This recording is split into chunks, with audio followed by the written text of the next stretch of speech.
नमस्कार भाइयों। आज हम फसल के मूल मंत्र के बारे में जान रहे हैं।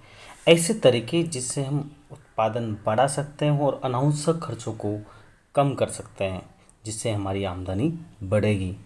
तो पहला मूल मंत्र है समय पर बुआई करें।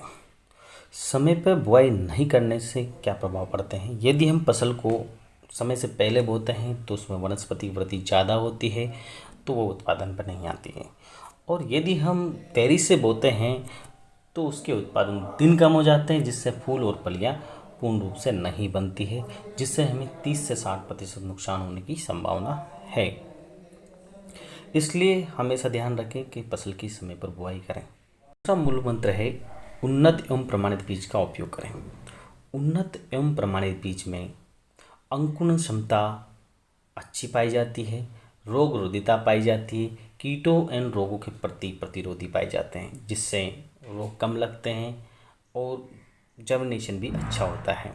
उन्नत बीज 20 से 25% उत्पादन ज़्यादा देते हैं, इसलिए हमेशा प्रमाणित बीज का उपयोग करें और प्रमाणित बीज खरीदते समय नीले कलर का टैग जरूर देखें।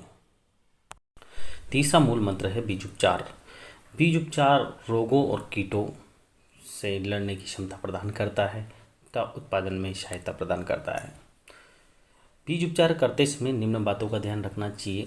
बीज उपचार करते समय सबसे पहले फफूंदनाशी से बीज उपचार करें, फिर कीटनाशक से बीज उपचार करें, फिर उसके बाद कल्चर से बीज उपचार करें। कल्चर के लिए राइजोबियम, एजोटोबैक्टर, पीएसबी आदि जीवाणु का उपयोग कर सकते हैं, इसलिए फसल का बीज उपचार जरूर करें।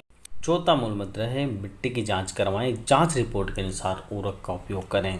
यदि हम मिट्टी की जांच नहीं करवाएंगे तो हमें ये पता नहीं चलेगा कि हमारी फसल को किस उर्वरक की आवश्यकता है और कितनी मात्रा में आवश्यकता है, तो फिर हम उर्वरक ज़्यादा या कम देंगे, जिससे हमारा उत्पादन प्रभावित होगा, हमें उत्पादन कम मिलेगा।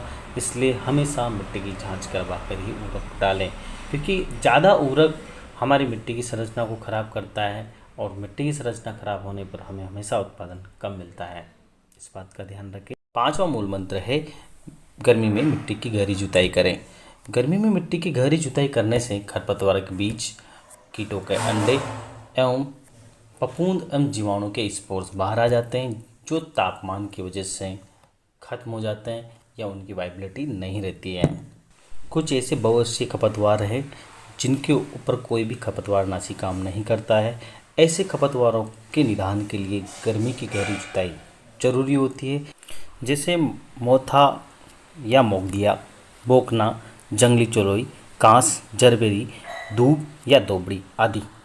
छठा मूल मंत्र है प्रत्येक 2 वर्षों में हरी खाद, गोबर की खाद, कंपोस्ट खाद का उपयोग करें।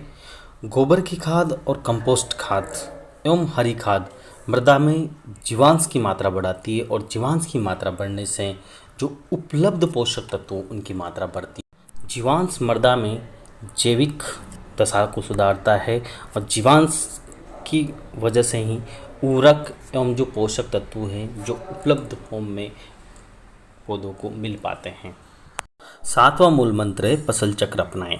फसल चक्र मृदा की उत्पादन क्षमता में संतुलन बनाए रखता है, क्योंकि इसमें दाल वाली फसलों के बाद घास वाली फसलें या तिलहनी बोई जाती है। दाल वाली फसलें नाइट्रोजन स्थलीकरण करती है।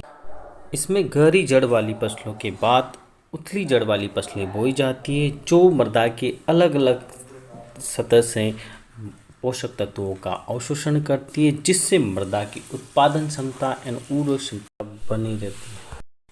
आठवां मूल मंत्र है फव्वारा, ड्रिप, रेनगन एंड पाइप का उपयोग करें। आधुनिक जमाने में जल बचत का सर्वोत्तम साधन ड्रिप, फव्वारा और रेनगन है। इस समय जल की परिवहन लागत बढ़ती जा रही है, इसलिए जल बचाना आवश्यक है, क्योंकि जल बचाने से हमारी आमदनी बचेगी, इसलिए जल बचाने पर पूरा ध्यान दें। नवा मूल मंत्र है बीज, उर्वरक, दवाइयाँ खरीदते समय बिल अवश्य लें। यदि आपने बिल नहीं लिया और आपकी फसल किसी दवाई के कारण खराब हो गई या आप जो बीज लेके आए हैं वह अंकुरित नहीं हुआ है, तो उसका क्लेम आप नहीं कर पाएंगे, उसकी शिकायत आप नहीं कर पाएंगे। और यदि आपके पास बिल है तो आप उसका उसकी शिकायत कृषि विभाग में कर सकते हैं और जितना नुकसान आपका हुआ है वह उस नुकसान की भरपाई आप दुकानदार से करवा सकते हैं। 10वां मूल मंत्र है फसल की श्रेणीकरण या ग्रेडिंग, पैकिंग एवं व्यापार स्वयं किसान को करना चाहिए।